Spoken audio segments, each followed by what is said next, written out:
크다고 생각합니다. 소득의 종류가 너무나 많아졌습니다. 근데 법 자체가 그걸 따라가지를 못합니다.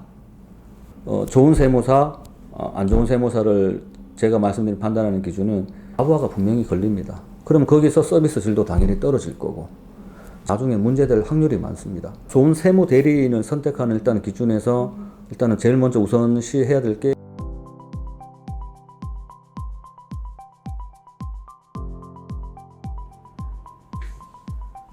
안녕하십니까, 김대경 세무사입니다. 제가 생각하기에는 좀 크다고 생각합니다.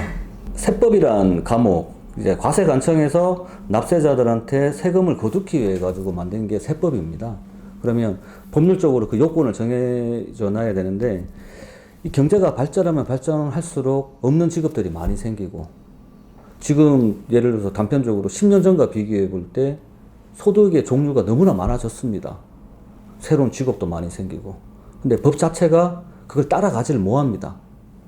국회의원들이 법을 제정을 해야 되고 또 공표를 해야 되고 하는 시간이 있는데, 새로운 직업들은 계속 생겨나고, 지금같이 급변하는 이 시대에 AI 시대가 저희가 작년에 올 줄 어떻게 알았겠습니까? 1, 20년 전만 하더라도. 그리고 향후 10년, 20년에 얼마나 많은 직업과 얼마나 많은 경제활동이 일어나겠습니까? 근데 그걸 다 법으로 커버를 하지를 못합니다. 그렇기 때문에 법 자체는 조금 많이 늦게 따라가는 경우가 있고, 그 모든 걸 과세관청에서 세금을 매기 위해 가지고 나열할 수 있을 수는 사실상 불가능합니다. 문서화 시켜야 되기 때문에.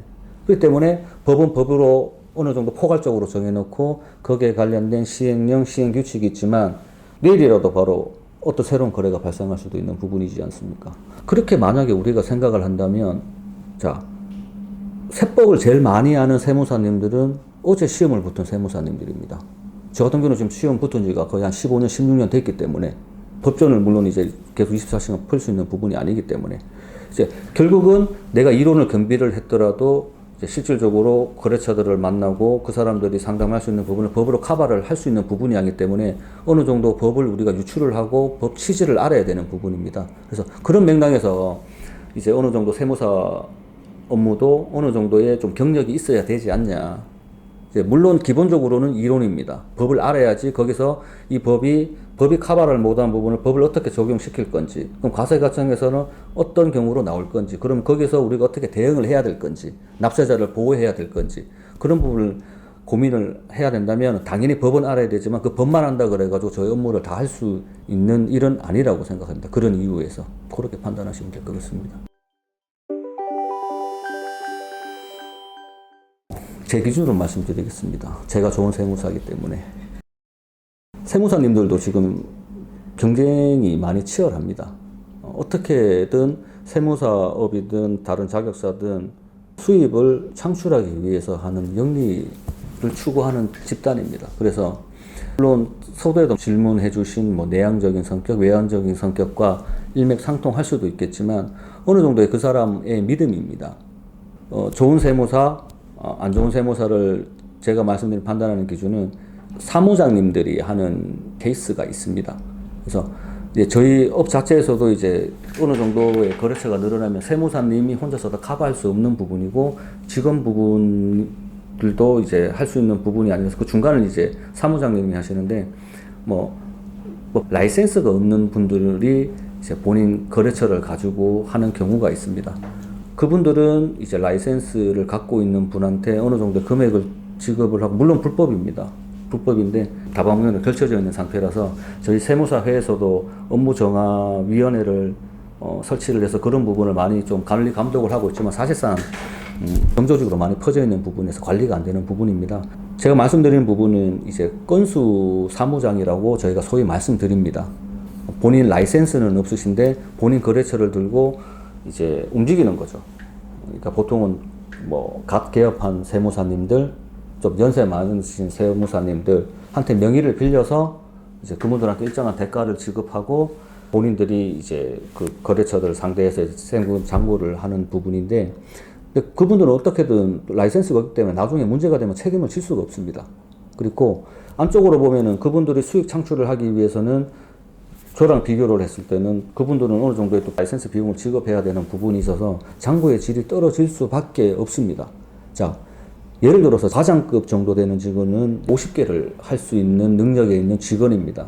그런데 결국은 어차피 수익을 창출을 해야 되는 부분이라서 저 같은 경우는 50개를 주고 제 일정 포지션을 예를 들어 제가 한 뭐 30%를 취하겠다 싶으면 건수 사무장님 케이스 같은 경우 30%를 취하려면 그 직원한테 60개, 70개를 줘야 됩니다. 수익 구조상. 자, 그러다 보면은 이 직원은 50개를 할 수 있는 능력인데 과부하가 분명히 걸립니다. 그럼 거기서 서비스 질도 당연히 떨어질 거고 장부에 대한 정확도도 떨어질 거고 나중에 문제될 확률이 많습니다. 좋은 세무 대리인을 선택하는 일단 기준에서 일단은 제일 먼저 우선시 해야 될 게 이제 그 분이 건수 사무장님이신가 소위 말하는 브로커신가를 먼저 확인을 하시는 게 좋을 것 같습니다. 물론 이제 건수 사무장님들이라도 실력이 좋으신 분들은 물론 있는데 결국은 그 장부가 계속 옮겨 다니는 장부일 확률이 많아서 그런 부분은 조금 배제를 해 주셨으면은 괜찮을 것 같고요. 세무사님들에 대한 세법 실력은 어느 정도는 비슷합니다. 결국은 이제 진심으로 내 거래처를 얼마나 신경을 써주고 관리를 해주느냐입니다. 물론 이제 거기서 거래처들은 뭐 우리가 세무사들한테 줘야 되는 기장료 물론 1, 2만 원 요즘 같은 사회에서는 억수로 큽니다. 어려운 상황에서는. 근데 그렇게 편차가 많이 나지는 않을 겁니다. 예를 들어서 8만 원을 주고 있는 거래처에 내가 불만이 있다. 뭐 다른 데 옮기는데 뭐 10만 원을 달라. 근데 그 사람이 정말 신경을 써주고 하는 것 같더라. 그러면 1, 2만 원에 대한 부분에 대한 욕심을 버리시고 어차피 세무대리인을 한번 정하면 바꾸기가 쉽지가 않습니다. 사업자는 본업을 해야 되고 영업을 해야 되고 본인 관리를 해야 되는데 거기에 일부 세금 관련되는 기장 관련되는 부분은 세무사한테 위임을 하고 있는 부분이라서 그 부분까지 신경을 어느 정도는 덜어주기 위한 직업이 세무사인데 그걸 세무사님들이 예를 들어서 좀 계속 마음이 안 들어서 바꾼다 쉽지는 않습니다. 업력이 계속 쌓이다 보면. 그래서 세무사님들하고 면담을 할 때 어느 정도의 이제 내한테 좀 신경을 써줄 건지 좀 진실성을 느끼든지 모르는 법만 나열해서는 안 됩니다. 당연히 법 자체는 세법 자체는 세무사님들이 많이 알기 때문에 자기 자랑하려고 어려운 법 엄청나게 얘기합니다. 그럼 당연히 저는 합니다 앞에. 그 다음날 저는 바로 까먹습니다. 그런 부분보다 얼마나 이 업계에 대해서 알고 나를 진정으로 좀 관리를 해주겠냐라는 부분을 또 고민을 하셔야 되고 약간은 조금 좀 다른 내용일 수도 있겠지만 이제 좀 너무 연세 많으신 분, 갓 개업하신 세무사님들 부분에 따라서 약간 좀 취사 선택을 해야 되는 부분일 수도 있는데 갓 개업한 세무사님들 같은 경우는 직원이 없다 보니까 세무사님들이 직접 다 컨트롤을 하는데 어느 정도 이제 시간이 지나면 이제 자기는 또 건수가 쌓이고 보니까 좀 신경을 못 쓰는 부분이 있어요.